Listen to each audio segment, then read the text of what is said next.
Yes Assam paper চেনেললৈ সকলোকে স্বাগতম জনাও।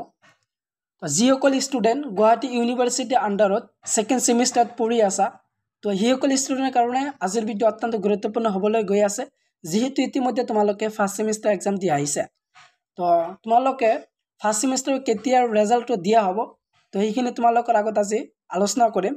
তো যোৱা 3 বছৰত কিমান তাৰিখত ৰেজাল্ট দিয়া হৈছে তো সেইখিনি দেখুৱাম, আৰু তোমালোকৰ 2024 বৰ্ষত কিমান তাৰিখত ৰেজাল্ট দিয়াৰ সম্ভাৱনা আছে সেইখিনি তোমালোকৰ আগত দেখুৱাম।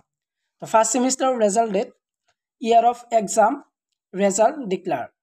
তো 2021 বৰ্ষৰ যিসকল ষ্টুডেণ্ট ফাৰ্ষ্ট ছেমিষ্টাৰত পঢ়িছিল, নৱেম্বৰ বা ডিচেম্বৰ মাজত এক্সাম হৈছিল, আৰু 2021 বৰ্ষৰ ৰেজাল্টটো দিয়া হৈছিল যে ৰেজাল্ট ডিক্লেয়াৰ, ৰেজাল্টটো দিয়া হৈছিল এপ্ৰিল মাহৰ 8 তাৰিখ 2022 বৰ্ষত দিয়া হৈছিল। আৰু 2022 বৰ্ষৰ যিসকল ষ্টুডেণ্ট ফাৰ্ষ্ট ছেমিষ্টাৰত পঢ়িছিল, তো সেইসকলৰ ৰেজাল্টটো দিয়া হৈছিল যে জুন মাহৰ 14 তাৰিখত 2023 বৰ্ষত দিয়া হৈছিল। আৰু 2023 বৰ্ষত যিসকলে ষ্টুডেণ্ট ফাৰ্ষ্ট ছেমিষ্টাৰত পঢ়িছে, তো সেইসকলৰ ৰেজাল্ট দিছিল। তো যিহেতু ইতিমধ্যে সেইসকল ফ'ৰ্থ ছেমিষ্টাৰত পাইছেগৈ, ফ'ৰ্থ ছেমিষ্টাৰ পঢ়ি আছে, তো সেইসকলৰ ফাৰ্ষ্ট ছেমিষ্টাৰ ৰেজাল্টটো দিছিল যে জুলাই মাহৰ 31 তাৰিখৰ 2024 বৰ্ষত দিয়া হৈছে ৰেজাল্ট। আৰু এতিয়া কথাটো হ'ল যে 2024 বৰ্ষত যিহেতু তোমালোকে ফাৰ্ষ্ট ছেমিষ্টাৰ এক্সাম দি আহিছে, তো তোমালোকৰ এক্সামটো কেতিয়া দিব? তো তোমালোকৰ এক্সামটো দিয়াৰ সম্ভাৱনা আছে যে 4th উইক এপ্ৰিল বা মে' মাহত দিয়াৰ সম্ভাৱনা আছে। তো তোমালোকৰ এই মাহৰ শেষৰ সপ্তাহ দিব পাৰে, নহ'লে তোমালোকৰ মে' মাহত এক্সামৰ ৰেজাল্ট দিব পাৰে ফাৰ্ষ্ট ছেমিষ্টাৰৰ। তো তোমালোকে চাই লোৱা, আৰু তোমালোকৰ যে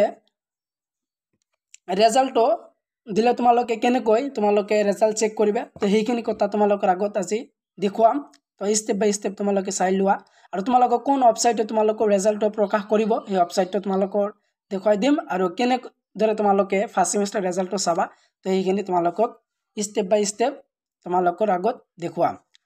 তো তোমালোকে ইয়াত চাই লোৱা যে ৰেজাল্ট ৱেবছাইট, তো guwahati.samart.edu.in এই ৱেবছাইট তোমালোকৰ ফাৰ্ষ্ট ছেমিষ্টাৰ ৰেজাল্ট দিয়া হ'ব।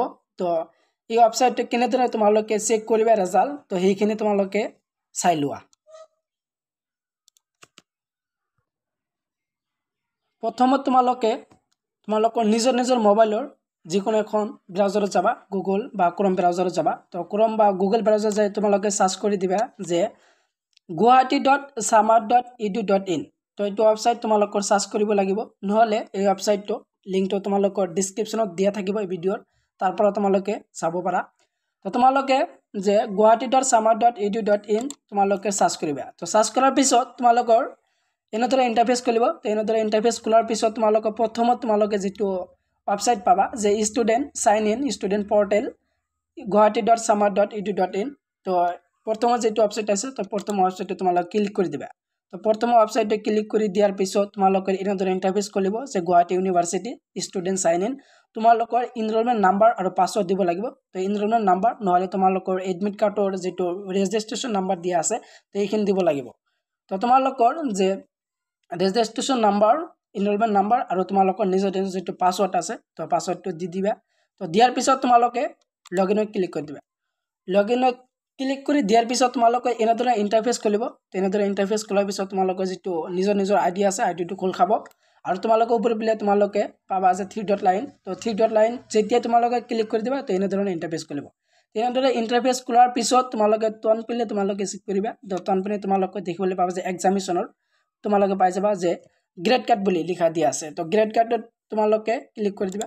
তো গ্ৰেড কাৰ্ডত যেতিয়া তোমালোকে ক্লিক কৰি দিবা, তো তোমালোকৰ ৰেজাল্টটো এনেদৰে আহিব। ইয়াত কোৱা হৈছে যে নো ৰেজাল্ট ফাউণ্ড, যিহেতু ইতিমধ্যে তোমালোকৰ ৰেজাল্টটো দিয়া নাই। তো ৰেজাল্টটো যেতিয়া দি দিব তোমালোকৰ ইয়াত ৰেজাল্ট শ্ব' কৰিব ফাৰ্ষ্ট ছেমিষ্টাৰত। তো ৰেজাল্টটো দিলে তোমালোকে ইয়াত ভিউ বুলি লিখা থাকিব। তো তাৰ পৰা তোমালোকে মাৰ্কশ্বিটটো তোমালোকে ডাউনলোড কৰিব পাৰিবা।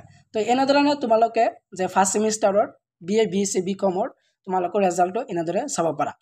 তো যিহেতু ইতিমধ্যে তোমালোকৰ ৰেজাল্টটো দিয়া নাই, তোমালোকৰ যে এই মাহৰ শেষৰ ফালে নহ'লে তোমালোকৰ মে' মাহত এক্সামৰ ৰেজাল্টটো দি দিব পাৰে। তো তোমালোকৰ ৰেজাল্টটো দিলে তোমালোকে এনেদৰে ৰেজাল্টটো চেক কৰিবা। তো আজিৰ ভিডিঅ' এইখিনি আছিল। সম্পূৰ্ণ ভিডিঅ' চাই থকাৰ বাবে তোমালোকক ধন্যবাদ জনাওঁ।